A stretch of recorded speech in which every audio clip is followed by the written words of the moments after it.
Let's talk about making cutouts and inserting a sink, for example. The first step is to measure and mark the underside of your worktop so you know exactly where the cutout needs to go. You can use a paper template to draw the cutout shape, or if you're making a cutout for a sink, you can position it on the worktop and trace around it. To help you, new sinks often come with a template printed on the sink packaging. If you're making your own template, remember to draw the inner dimension of the sink. Otherwise, the hole you cut will be too big and the whole sink unit will simply slip through the hole. Now you need to drill starter holes so you can get your jigsaw blade through the worktop to start cutting. Of course, the starter holes need to be wide enough to allow your jigsaw blade to go through.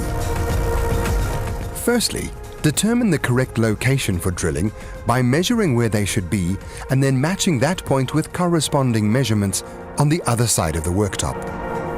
Remember to add 10 millimeters to each of your measurements so that you start cutting inside the required area and your hole doesn't end up being too big.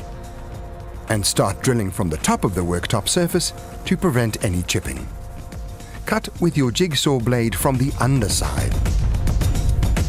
If you have 2 or more cutouts to make, leave at least 250 millimeters between each one.